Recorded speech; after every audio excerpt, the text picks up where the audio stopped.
Hello everyone, my name is Mariah Ray, and today I'm going to be talking about how extensive porn use can have negative physiological effects on the human brain and body.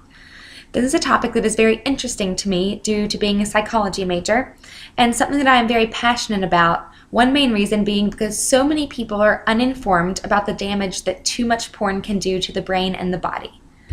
My goal today is to not only inform viewers about the dangers of watching pornography, but also to hopefully change the popular opinion, which is that porn is not in any way harmful.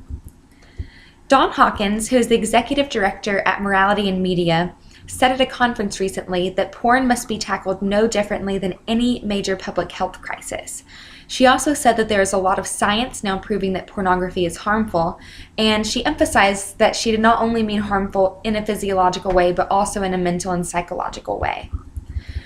Earlier this year, German researchers did a study to see if there was any difference in the brains of men that watched porn in comparison to the brains of men that did not watch porn. The estimated hours of porn usage reported each week was 4 hours per man. While I am not going to elaborate on this study, there were two very interesting findings that came out of it that are worth mentioning.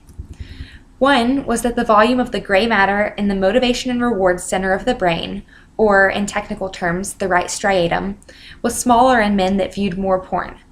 The second finding was that the lighting up of the brain in response to sexual cues was significantly decreased in these men's brains as well.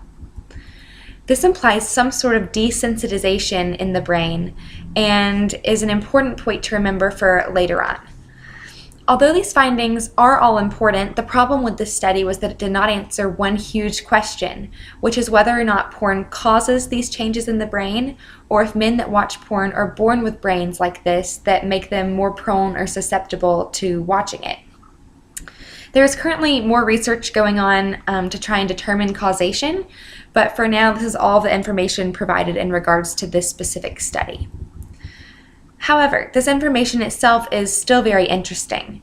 The fact that the area of the brain that processes rewards and motivation was affected in every man studied shows that there is something happening in the body that is potentially negative due to watching pornography.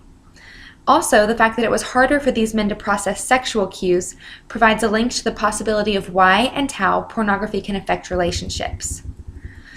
The idea that pornography can take a negative toll on relationships has been around now for many years, which is why today my goal is to expand specifically on the one main way that porn can affect someone physiologically. The effect of too much porn goes hand in hand with too much masturbation, and the main way that this is being seen now is through the diagnosis of erectile dysfunction in men and sexual dysfunction in women.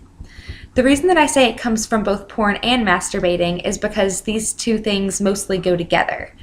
Most people do not masturbate to no visual stimulation, while most people also do not watch porn just to do so.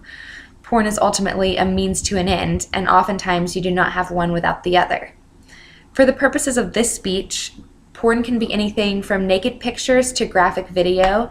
It really just depends on what the user decides to go with.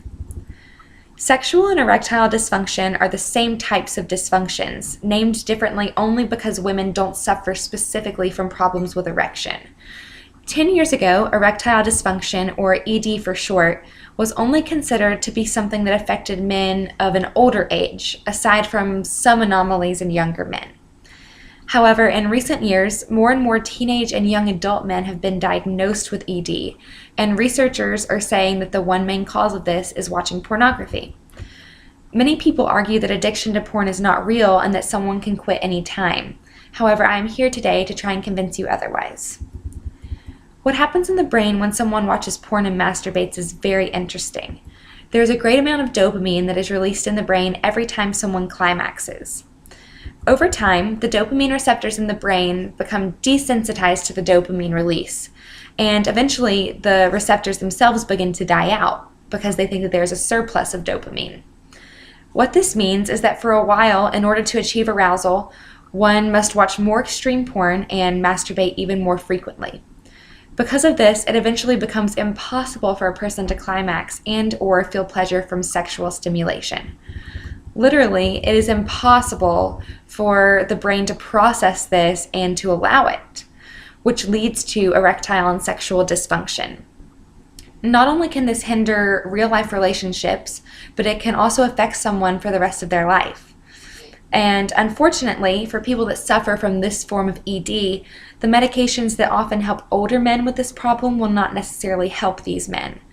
While it will succeed in giving them an erection, men will still not feel the pleasure even though they have the basic physiological means, because everything that happens in regards to pleasure happens in the brain. Stimulation itself will just not feel good anymore. All of this is also true concerning women. However, there is just not much research on women and the effects on women, specifically because there are not many women open to talking about this problem and their own struggles with it. Today, I hope that this information has opened eyes to another side of porn that might not have been considered before. Many people tend to think of pornography in the way that they might think of a drug like marijuana, that it's not addictive because there are no chemical qualities to the drug that physically make it be addictive for someone. However, as shown today, there are chemical occurrences in the brain that are linked to porn that can make someone become addicted and want or need more, as well as the fact that it can have a lasting impact on a person's sexual health. Thank you.